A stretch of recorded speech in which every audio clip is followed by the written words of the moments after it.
Hey everyone, welcome back to TNC Travel.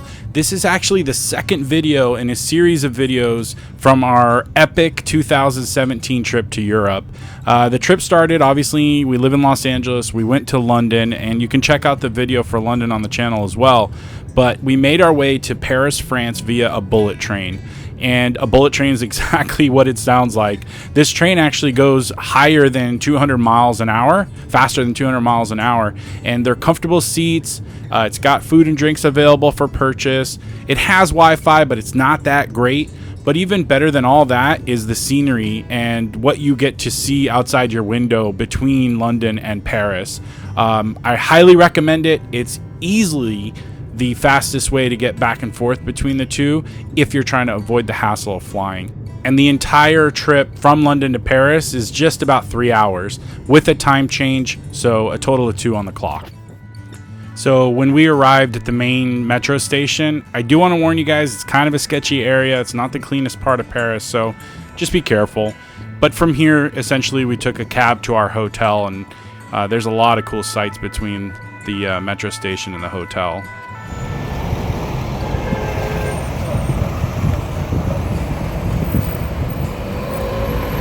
Okay, the second day we went to the Louvre, obviously, and we wanted to see the Mona Lisa and all the other spectacular artwork. Now, here's my first tip of this video. We bought tickets to the Louvre, a skip the line type of deal, through a popular website, and what I didn't read in the fine print is that the tickets are off-site. We actually made our way to the Louvre, as you can see in these videos, and then had to leave, walk all the way across town, I think it was over a mile, to pick up where the tickets were actually located, just to make our way back to the Louvre to be able to skip the line. But what I can tell you confidently is the entire grounds are beautiful. There's a little mini arc that you can see here in a second, and it's really well kept. I can definitely recommend going a little early and just walking around and enjoying the scenery. And in this part of the video, you'll see the actual regular line. There's literally hundreds of people lined up, and that's why we went out of our way to go online and book a skip the line type of ticket. I highly recommend it. For our package of skip the line, I think there was only like 4 or 5 people in front of us, and we were able to really just get through security and enter the museum. So highly recommend skip the line type of tickets. Just read the fine print and make sure that you're not having to go off site to get them.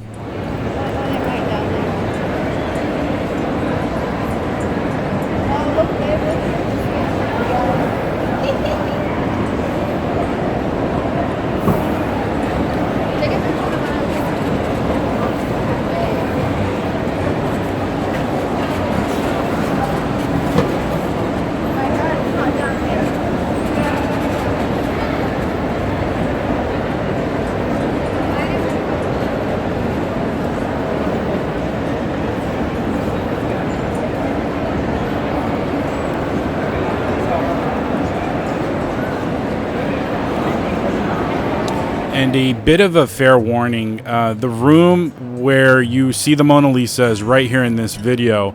They are super strict. They don't let you use a selfie stick, even though you see people using it. I did actually, in fact, take a few pictures with a selfie stick before they stopped me, because I didn't really know that that was one of the rules, but it's so packed. I mean, people are clamoring over each other to take a picture of the Mona Lisa, and rightfully so. I mean, it's an iconic historical painting, but I just want to warn you ahead of time. If you're claustrophobic, hug the outside, wait for an opening, get a little closer, take your pictures, and move on. And, you know, I was kind of upset with myself because I got caught up in the chaos of taking a picture of the Mona Lisa that I didn't really even appreciate all the rest of the artwork in this room, which is pretty spectacular. But there's the Mona Lisa in all its glory.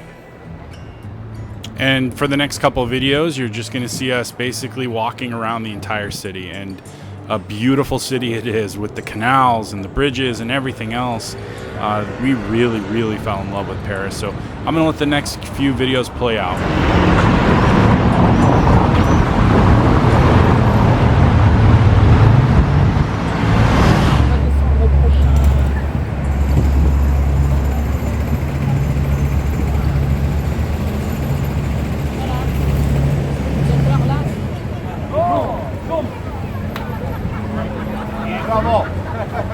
And this was a really cool moment for me personally. We turned the corner and there was Notre Dame in all its glory. I'd been thinking about this place and dreaming of seeing it since I was a little kid, so this was a really special moment before we got closer to where all the crowds were.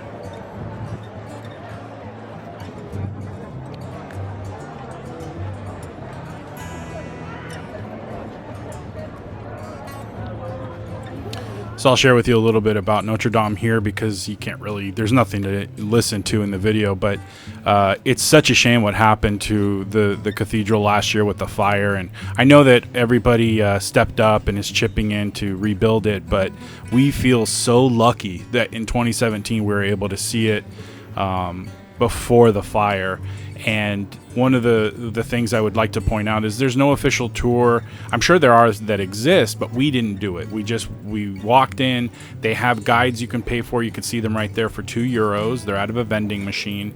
And then you just kind of walk through the cathedral. Now, there's obviously people there praying, so you want to be respectful of the worshipers. But at the same time, it's so stunning, it might as well be a museum. And some of the video footage will show you some of the artwork and some of the other artifacts that are inside the cathedral. The structure itself is breathtaking, and I feel so lucky to have seen it before the fire. So one of the things you're not going to see in this video footage is the exterior. When we get outside, there's this beautiful little garden on the far back of the cathedral, away from the front door. And outside there was an artist who was singing on her guitar, and it was probably the most beautiful singing I've ever heard in person. I'll let you listen to it now.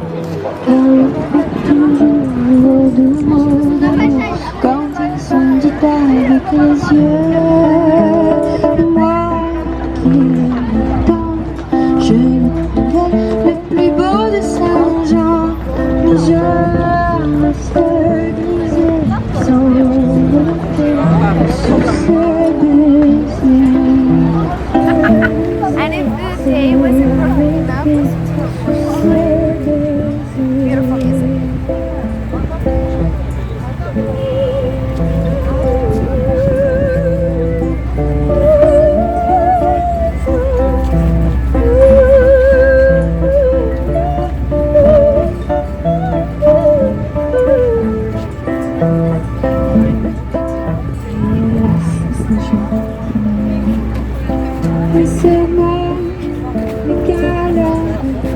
Amazing. Show the camera, babe. Ooh, pepperoni. Delicious. I like. We're walking the streets of Paris. Just left Notre Dame.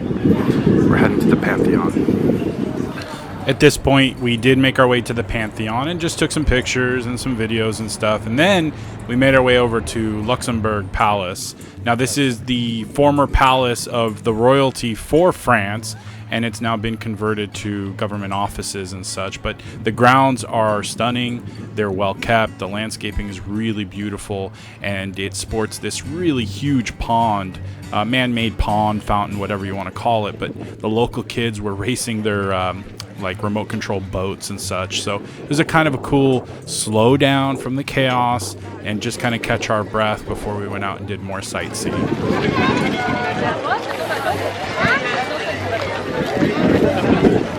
Right. So that's the camera right there, buddy. All right. So I don't like sweets. I don't eat them. Don't buy them. Never order dessert at dinner. So we went into a How do you pronounce that? French pastry called Deloya. Deloya Paris. Deloya Paris. My hand's in the way. Hold on. Hold please. Deloya Paris. This may be the best dessert I've ever had. How about you? What do you Then I eating? got macaroons, pistachio, and a caramel. All right, And ready? Let's I show have to them. save some for Let's Tony. show them our reaction. Go ahead. Go.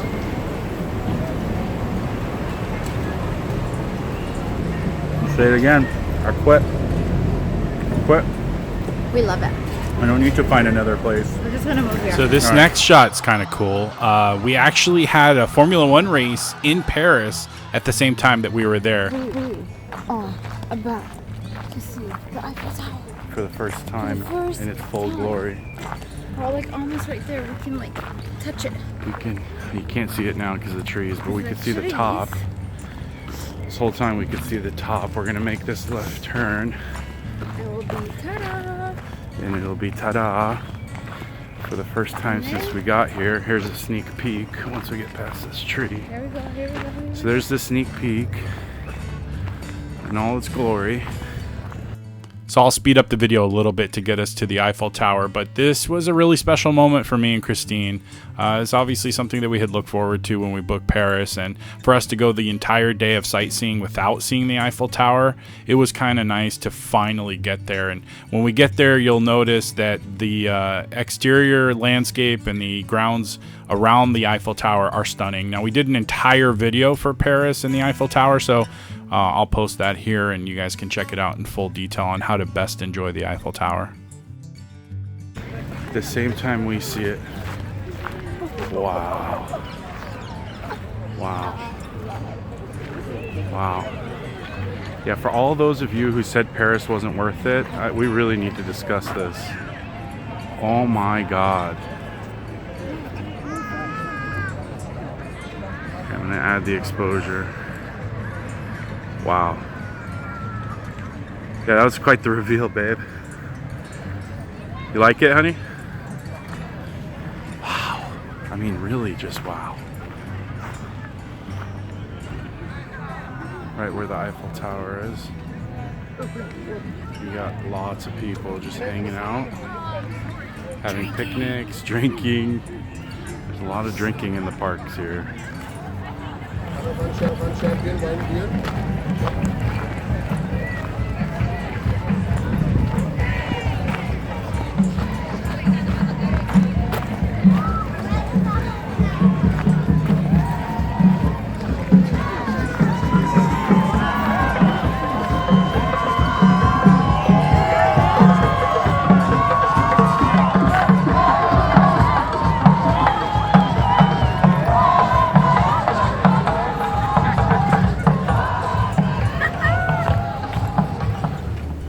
One of the touristy things that we did in Paris was take a boat ride, sunset boat ride, and you get a bunch of glimpses of all the major monuments, and I'll show them to you here, cutting out all the other stuff. But it was pretty cool experience, and one I could definitely recommend to everybody.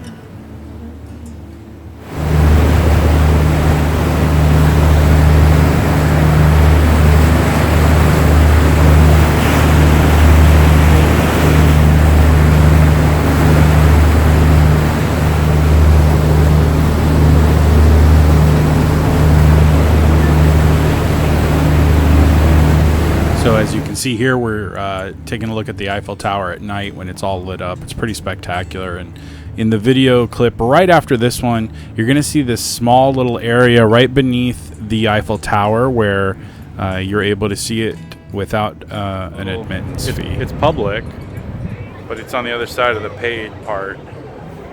Christina is freezing.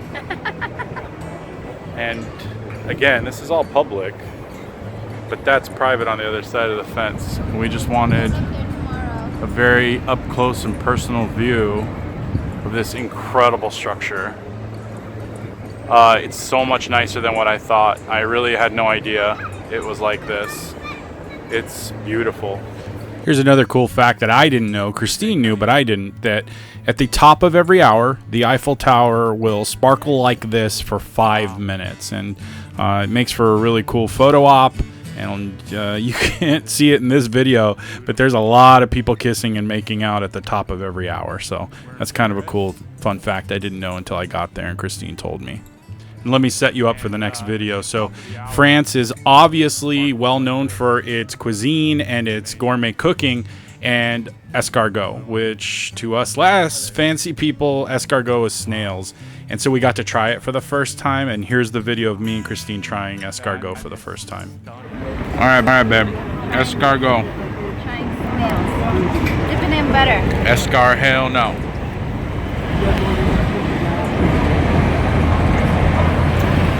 It is really juicy. It's very fatty. It's fatty? I liked it. You liked it? You should try it. I will. The snail doesn't want to be eaten. Yeah. It's like, let the pretty girl eat me, not this guy. Oh my god. Okay, Here we go. In the butter. In the butter.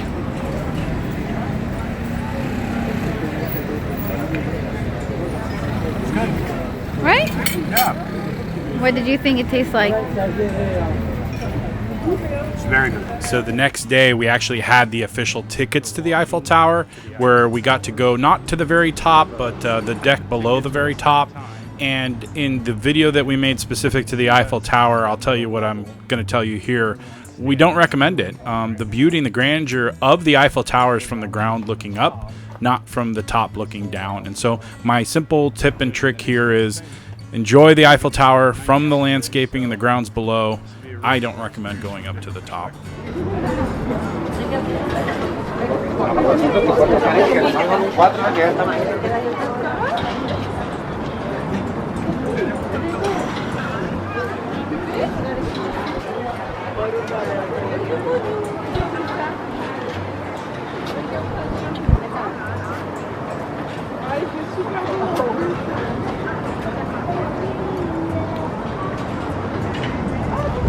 And here is the Arc de Triomphe. Now this is not only a beautiful structure, but if you notice, this is 9 lanes of traffic with no street lights and no street signs. It's a total controlled chaos with all the locals driving it. It is ridiculous. And to get there from where we're standing in this shot, you actually have to walk underground. There's an underground tunnel that takes you from the pedestrian walkway all the way to the Arc itself. Pretty crazy. And when there's a lot of traffic, I gotta tell you, it's the most anxiety-filled thing that we did in Paris.